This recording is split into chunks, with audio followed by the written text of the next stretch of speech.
besok. Ya kan? Rabu terakhir di bulan Syawal. Walaupun kajiannya fikih, saya akan menyesuaikan hal-hal yang memang perlu saya sampaikan dalam menghadapi kehidupan kita sehari-hari.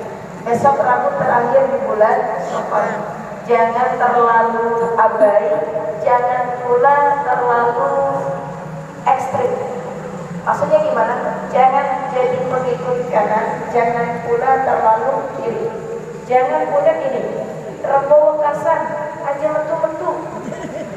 Ada yang kayak gitu ya. Rebo Wekasan no, aja lunga, aja metu, aja pergi-pergi. Dan gitu. Jangan pergi-pergi, jangan keluar-keluar rumah karena Allah lagi nurunin bencana. Bukan. Gak usah kayak begitu. Bagaimana kalau nanti ibu pengen ngaji hari Rabu? Gimana nanti kalau ada ustazahnya yang keliling hari Rabu? Ya kan? Gimana para penjual yang mau ke pasar datang hari Rabu? Gimana saya mau ke kampus? Gimana mahasiswa mau ke kampus? Kan gitu. Jadi jangan terlalu beranggapan sehingga menentang diri ibu untuk tidak keluar rumah sama sekali. Jangan. Biasa aja. Tapi jangan juga nantangin. Apaan? Mari semuanya, boy. Apa sih saya gak percaya sama Rebo Wekasan? Saya mau piknik aja. Nah, itu nantangin namanya. Gak boleh juga kayak gitu. Karena memang dalam satu riwayat hari Rabu terakhir di bulan Syawal Allah menetapkan, garis bawahi, bukan menurunkan, menetapkan bala dalam satu tahun. Allah tetapkan bala dalam satu tahun. Artinya kita perlu aware, kita perlu waspada. Apa Ustazah yang harus kita lakukan ketika masuk pada Rabu terakhir di bulan Syawal? Ibu boleh aktivitas seperti biasanya, ngaji boleh, ke pasar boleh, kalau memang di kulkasnya nggak ada gitu ya, sama sekali, ya kan? Ya kalau saya seminggu sekali Bu, kalau keburu lebih banyaknya nggak keburu ya beli. Biasanya pulang dari sini juga saya mau mampir ke rumah makan paling gitu, ke kampus gitu kan, di kantin. Jadi kalau memang ada hajat yang sangat penting, ibu harus keluar. Karena saya tahu di sini hari Rabu ada pengajian tahsin ya, datang, bagus, lanjutkan. Ya, jadi kalau tidak ada hajat yang tidak penting, pengen jalan-jalan, pengen ke Royal Baru, pengen ke Pasar Rau, pengen ke mall, cuma sekedar healing, nggak penting gitu kan. Yang kalaupun ibu nggak ngelakuin itu tuh nggak masalah gitu, paham ya Bu ya? Yang kalaupun ibu nggak pergi untuk itu tuh nggak masalah. Maka untuk hal yang seperti itu saya larang. Nggak usah pergi kalau tujuannya hanya untuk healing. Kalau ibu perginya ada tujuan tertentu, misalnya ikut kajian tahsin atau memang ada hajat antar jemput anak sekolah, silakan. Tapi kalau nggak penting, stay di rumah di hari Rabu terakhir di bulan Syawal. Apa yang harus kita lakukan? Satu, ibu perbanyak doa. Doanya gimana? Tadi saya sudah contohin. Makanya tadi doanya beda di awal. Allahumma ya kafiyal bala, ikfinal bala, qabla nusulihi minas sama. Ya Allah, ya Allah, ya Allah. Ya Allahnya 3 kali. Allahumma ya kafiyal bala, wahai engkau zat yang bisa mencegah turunnya bencana, turunnya bala, ikfinal bala, cegah bencana itu untuk kami, untukku, untuk suamiku, untuk anak dan menantuku, untuk keluargaku. Iktinal bala qabla nuzulihi minas sama, sebelum bencana itu diturunkan olehmu dari atas langit. Allah yang punya kehendak, Allah yang punya kendali, dan Rasul ngajarin kita la yaruddul qada illa bidu'a. Tidaklah doa itu bisa merubah ketetapan Allah Subhanahu berdoa. Perbanyak doa daripada ibu mempol, ini doa. Atau Allahumma adfa'na wala wal bala wal waba wal fasya wal munkar was suyuf wal mukhtalifan wasyada'id wal mihna ma zahara minha wa ma badan min baladina hadha fasal wa min buldani muslimina amma wa min baitina hadha fasal. Gitu. Dan khusus untuk rumah ini ya Allah, gitu. Doa sama Allah mustajab. Gak bisa bahasa Arab kayak mustajab panjang-panjang. Mustajab ngomong kayak namanya nyucus, namanya mustajab kita. Bisa. Bisa. Ibu pakai bahasa ibu, mau pakai bahasa Padang silakan. Boleh. Rawa tuh silakan. Mau pakai bahasa Bumi Agung silakan. Allah ngerti kan? Ya Allah, cegahlah bala bencana. Ya Allah, jagalah keluargaku dari bencana yang sedang kau tetapkan hari ini ya Allah. Kan begitu? Takdirkan hal-hal yang baik untukku, untuk suamiku, dan untuk keturunanku ya Allah. Berikan hal-hal yang positif untuk keluarga kami ya Allah. Jika kan gitu, bala itu datang kepada keluarga kami sebagai qada dan qadar yang kau tetapkan kepada kami, bantu kami untuk sabar menghadapinya. Kalau bukan kepadamu aku meminta, lantas kepada siapa aku memohon? Doa itu memang harus pinter-pinter. Ya Allah, doanya kayak kemarin ya gak bisa begitu. Minta sama Allah, sesuai hati ibu deh. Ya Allah, ya Allah, ya Allah, ya Allah, kalau kita tetapin bala nih ya Allah, saya pengen disabarin kalaupun bala itu datang ya Allah, ya Allah. Kalau bisa sih ya Allah, balanya jangan turun sama saya ya Allah. Nah gitu. Minta sama Allah. Ya Bu ya, la yaruddul qada illa bidu'a. Tidaklah ketetapan itu bisa kita rubah kecuali kita melangitkan doa-doa kepada Allah Subhanahu wa ta'ala. Jadi besok perbanyak doa. Itu yang pertama. Yang kedua, yang harus ibu lakukan untuk menolak bala. Ini kan ceritanya lagi tolak bala nih. Allah lagi tetapin bala, kita tolak. Tolak pakai apa? Satu, doa. Kan gitu. Yang kedua pakai apa Ustazah? Sedekah.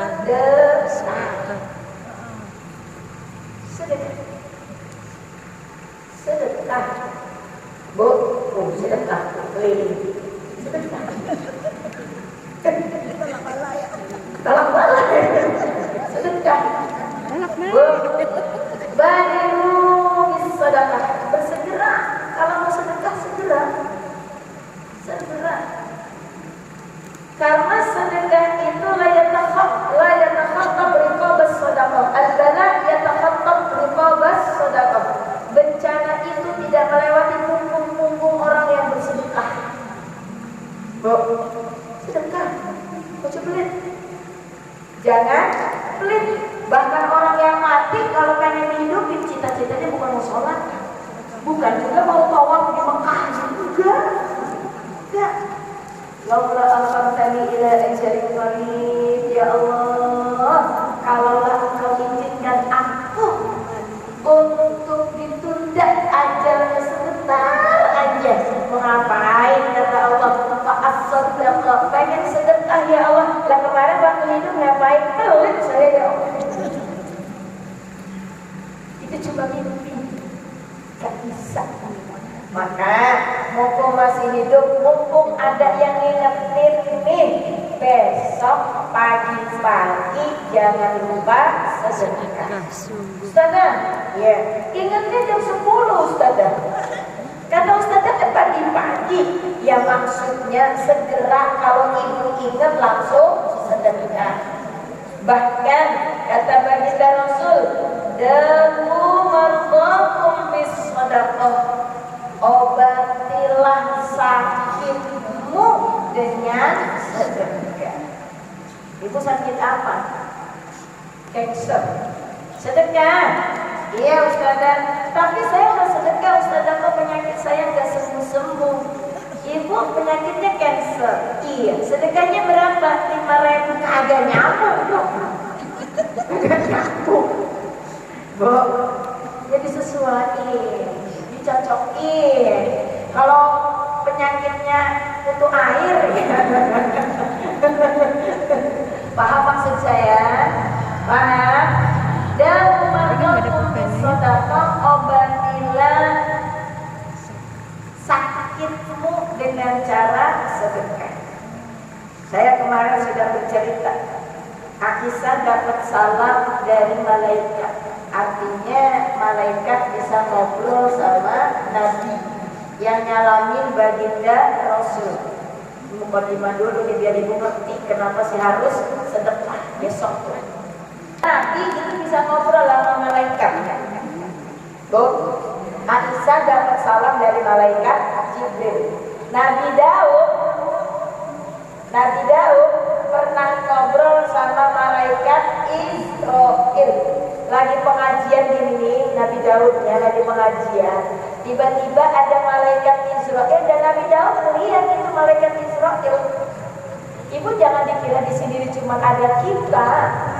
Inna lillahi malaikatan sayyahin. Allah punya rombongan malaikat sayyahin yang hobinya nyari majelis taklim.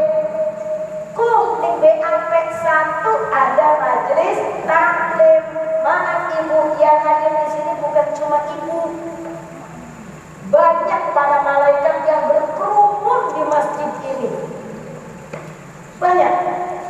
Ya, cuma saya ibu nggak bisa lihat, tapi saya katakan kepada ibu jaga adab di masjid. Makanya nanti juga dibahas kenapa ada larangan apa ketika orang sedang berhadas di masjid itu ngapain aja yang nggak boleh, karena di masjid ini sedang berkumpul juga para malaikat. Tuh, dengerin. Jadi jangan ngerumpi di masjid, boleh. Ya, jadi Nabi Daud lagi ngisi gini nih, lagi ceramah, tiba-tiba melihat malaikat Israil. Siapa yang malaikat Israil? Malaikat pencabut nyawa. Nah, itu malaikat Israil ngeliatin anak muda melulu. Ngeliatin saya kira-kira gitu ya. Kan saya masih muda. Bapak kali kayak dikit. Bu, masih muda saya. Malaikat Israil ngeliatin pemuda. Hari itu Ustazah pengen ngeliatin malaikat Israil. Ya gak apa-apa, kalau sudah waktunya emang mau ngapain. Kan gitu. Terus selesai pengajian, Nabi Daud tanya kepada malaikat Israil, malaikat, tadi pas pengajian kenapa malaikat ngeliatin pemuda ini terus? Oh itu, saya itu lagi ngeliatin dia karena saya diperintah sama Allah 3 hari lagi saya akan cabut nyawanya. Bu, ya. Kalau ibu sudah diintilin malaikat Israil 40 hari sebelum kita meninggal, malaikat Israil ngintilin ibu. Coba cek kanan kiri depan belakang ibu dan malaikat Israil belum. Saya lanjutin ya. Itu pemuda akan saya cabut nyawanya 3 hari lagi. Kata siapa? Kata malaikat Israil. Sayang bener ya bu. Oh, masih muda. Kasep lagi.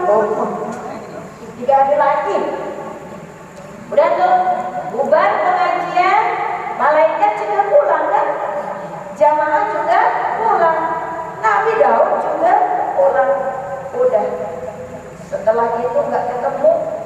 Udah aja kan Nabi Daud dikiranya pemuda tadi memang mati. Orang datang Israel 3 hari lagi, masa iya Israel salah alamat? Kagak ada, emang ada titik? Enggak ada salah alamat. Ya, nggak ada. Bu, dapat 3 minggu, Nabi Daud ngeliat si pemuda tadi. Loh, kok ada? Katanya 3 hari lagi mati. Katanya 3 hari lagi akan dicabut nyawanya sama malaikat Israel. Masa iya salah? Kocak lagi matanya. Oh benar, pemuda itu yang diomongin sama malaikat Israel. Dan setelah kalian kan janjinya 3 hari, ternyata 3 minggu masih hidup orangnya.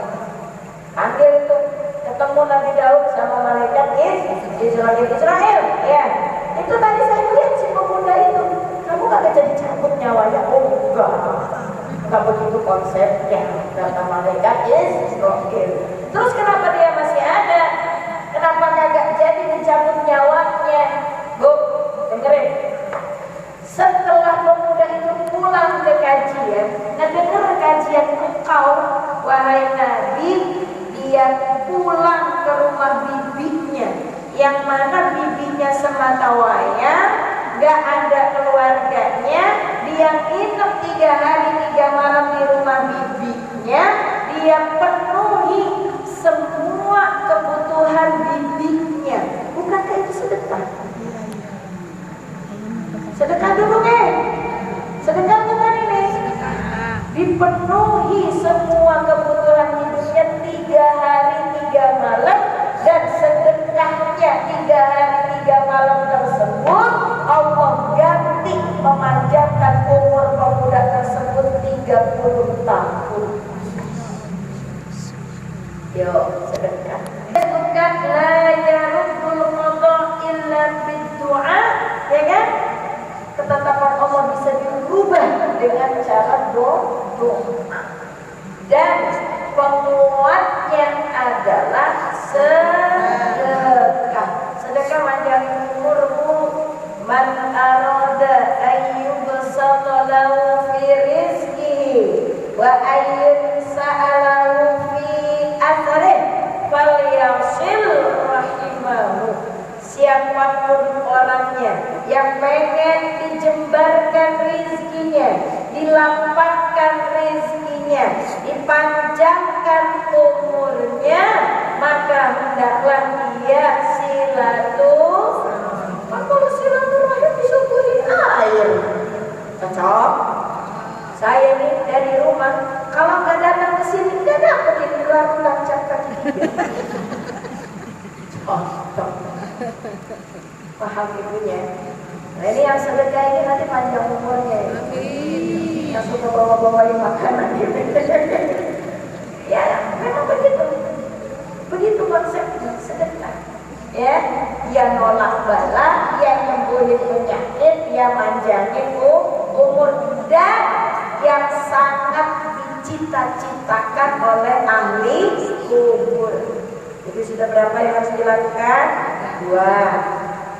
Ngapain lagi Ustazah? Kan sedekah kita harus keluar Ustazah. Enggak mesti. Cing. Transfer. Beres kan? Oh masjid. Apa tuh Pak? Ashabul yamin. Butuh apa ya? Tengok. Kan gitu. Lihat tetangga ibu nggak makan, kirim makanan. Besok habis pengajian bacakan. Gitu. Jadi sedekah. Ya sudah. Yang ketiga yang harus dilakukan besok Rebo itu adalah perbanyak baca sholawat. Sholawatnya kayak gimana yang ibu bisa deh. Ntar saya ajarin ibu panjang benar Ustazah, kita nggak bisa. Muhammad wa ala ali sayyidina Muhammad dah. Kalau ibu bisa salawat di bilkulu, bari jam nyapu, bari salawatan. Allahumma salli wa sallim ala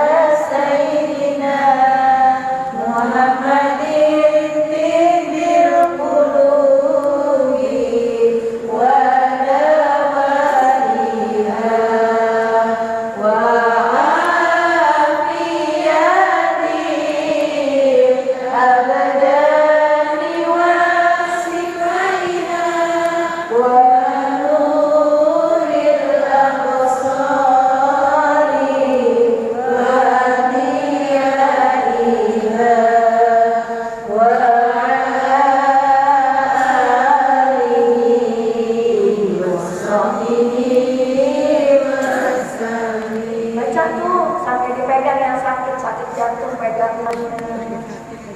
Oh, itu besok yang harus dilakuin ya.